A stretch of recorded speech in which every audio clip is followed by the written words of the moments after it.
سلام كميت خونو كبرات تخاتاتلتي ساتلاي تلفزيون أسنا نلومي عصرت شوعة ميازيا كلتشن عسران شدشتن زتدالو زيناتات حيزلكم قريبا لخو بقدام النتقن نتبتاتهم نبيناو وساني من واح سلطان بريزيدنت غزياو من محدار تግራይ جنرال تادسه ورده بسرعه بلصقنا استقاومو حزباويان حارن تግራይ وصصون اقداسن اخيبا مكيادو قدامي منستر سرعه بلصقنا ابي احمد ناشتا هاجرات وسنت مسمرات بحرن محلاو سلازي كلام كم ايتوبيا زامسل عاقم زلون هاجرات كساتفا علون كبل زسمعو زغرم مغلصيم ኤውሮጳ ዘለዋ ቀረብን ነፈርት ዝኸው ነዳዲ ምናልባት ንሽድሽተ ሶምን ጥራይዝ አክል ይክብል ሓላፍ ዓለም ለኻው ትካል ጻዓት ዘሕለፎ መጠንቅቕታ ዝብሉን ካልኦትን ዜናታት ሒዘልኩም ቀሪበ ለኹ ክሳብ መወዳእታ ምሳይ ጸኒሕኩም ዝርዝራቶም ክትካታተሉ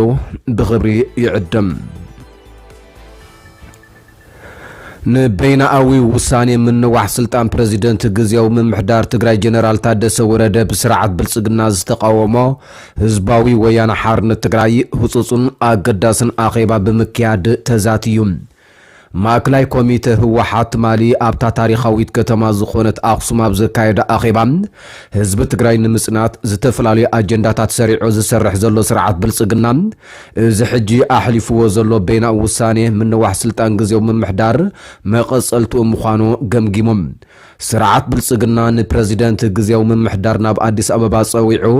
ብዘያፍሉጦን ሓበሬታን ህዝባውያን ሓርነት ትግራይን ተሳተፍቲ ውዕል ፕሪቶሪያን ዕድመ ስልጣኑ ክናዋሕ በይናዊ ውሳኔ محلافهم نوعل بريتوريا يخون حق منغستاو تهاجر زصرر مخاون زسمرلو ود هوحات زي تغبار زي فصوم تقبالنت كم زي بلو بتري تقاويمي ابالات ماكلاي كوميته هوحات مالي ابز كايدو اخيبا من واحد بريزيدنت غزياو ممحدار حقا وساني بزي مخانو بمردا ممحدار تግራይ ናብትናይ ቅድሚ 2020 ወራር ምዋጅ ዝነበሮ ክምለስ ክገብሩ ምዃኖም ከዓ ካብ ትግራይ ዝተረኸበ ሓበሬታ አረዲ ኢሎም قدامي منستر سرعت بلصقنا ابي احمد ناشتا هاجرات وسنت مسمرات بحرن محلاو سلازي كلا كم ايتوبيا زامسل عاقم زلون كبل زتقسن هاجرات كساتفا كم زلون غليصم ጉዳይ ደገ ባሕሪ ኢትዮጵያ ብዝተኻለ መጠን በሰላም ክፍታሐለው ወዝበለ እተቀዳማይ ሚኒስተር ግድን ክፍጸም ዘለዎ ጉዳይ ምዃኑ ክጠቅስዩ ተሰሚዑም አቢ አሕመድ ነዝዝ ገለጸ ምስ ሃገራው መደብር ቴሌቪዥን ኢቲቪ ኣብ ዘካየዶ ክልተ ክፋላት ቃለ መሕተት ኮይኖም እቲ ብሮባ 15 ሚያዝያ 2026 ዝተዘርገሐ ናይ መወዳእታ ክፋል ብቐንዱ ኣብ ጽላት ማኑፋክቸሪንግ ዘተኮረ ኢነሮም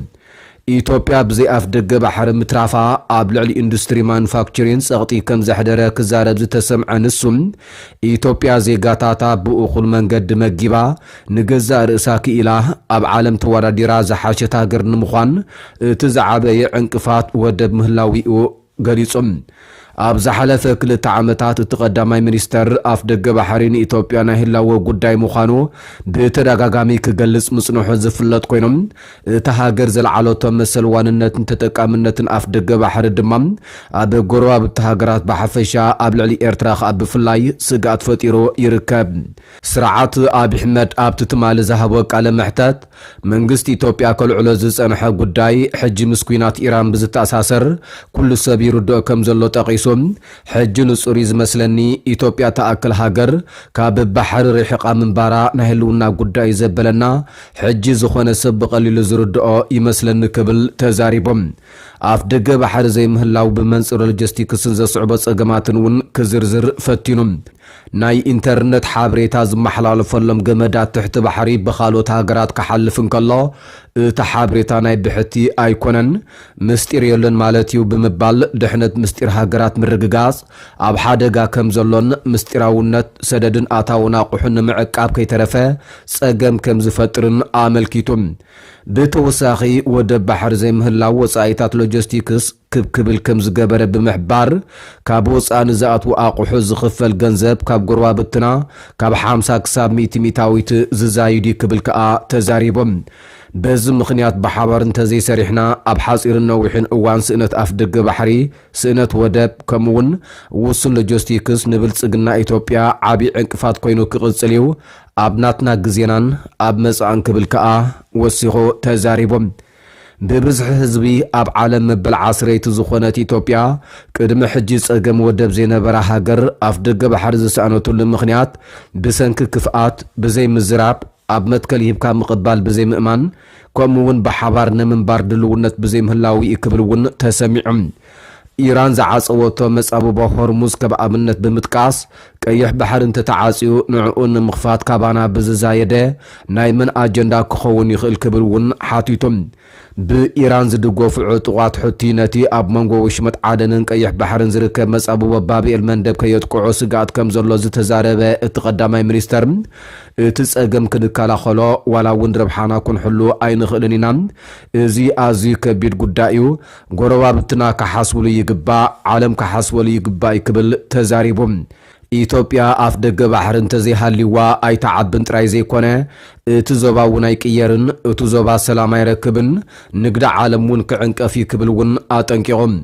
ኣብ ትሕቲ ቁፅፅር ከም ኢትዮጵያ ዝኣመሰላ ሃገራት ከኣትዉ ዝግቦም ከባቢታት ከም ኢትዮጵያ ዝኣመሰላ ዓበይቲ ሃገራት ካብቲ ጉዳይ ርሒቐን እንተኸይደን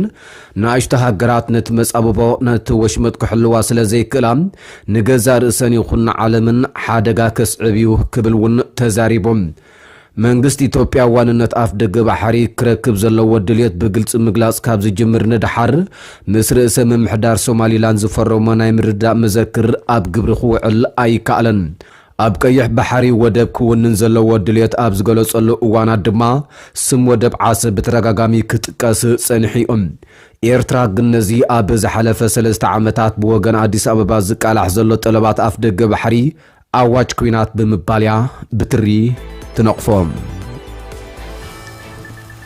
ኤውሮጳ ዘለዋ ቅረብ ንነፈርቲ ዝኸውን ነዳዲ ምናልባት ንሽዱሽተ ሰሙን ጥራይ ዝኣክል ክብል ሓላፊ ዓለም ለኻዊ ትካል ጸዓት ኣጠንቂቖም እቲ ትካል ኣብዚ ሰሙን ኣብ ዘውፅአ ጸብጻብ ከም ዝሓበሮ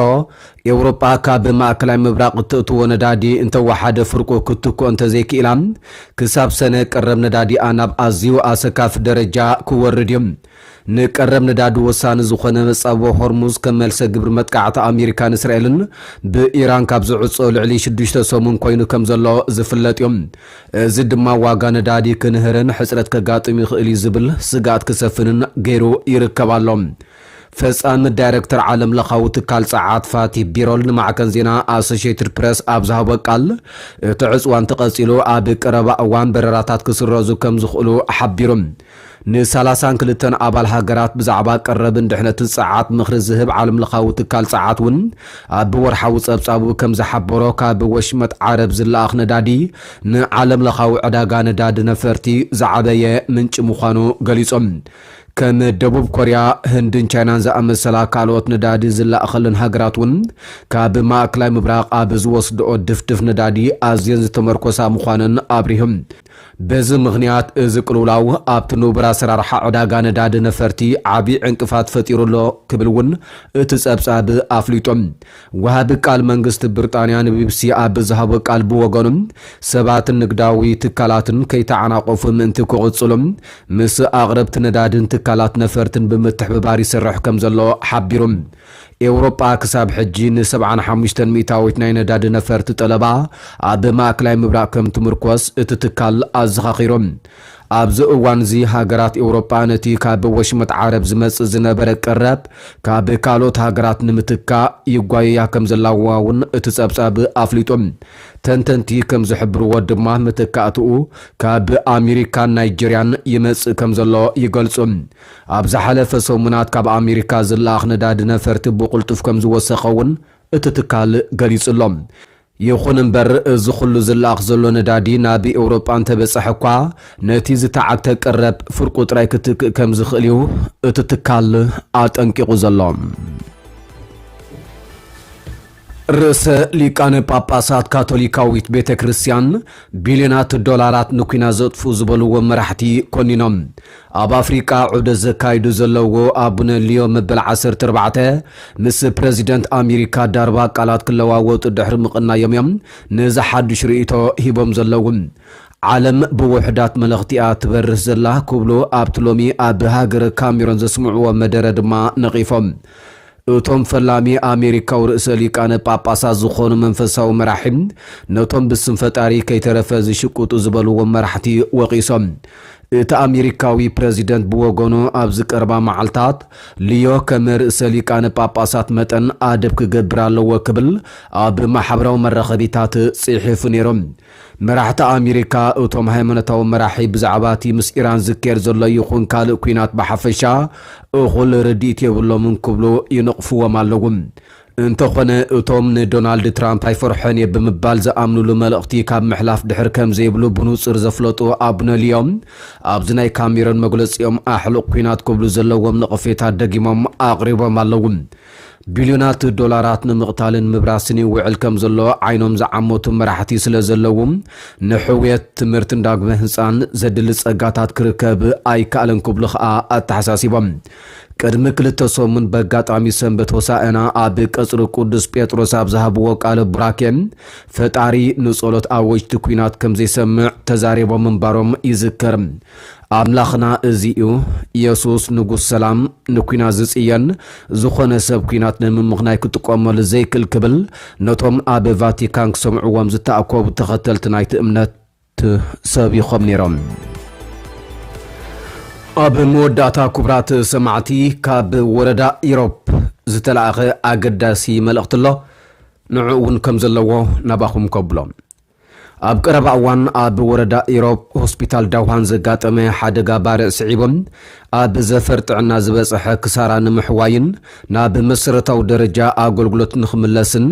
ገንዘባውን ንዋታውን ደገፍ ክግበረሉ ምምሕዳርን ህዝብን ወረዳ ኢሮብ ሓቲቱ እዩ ዝብል መእተዊ እቲ መልእኽቲ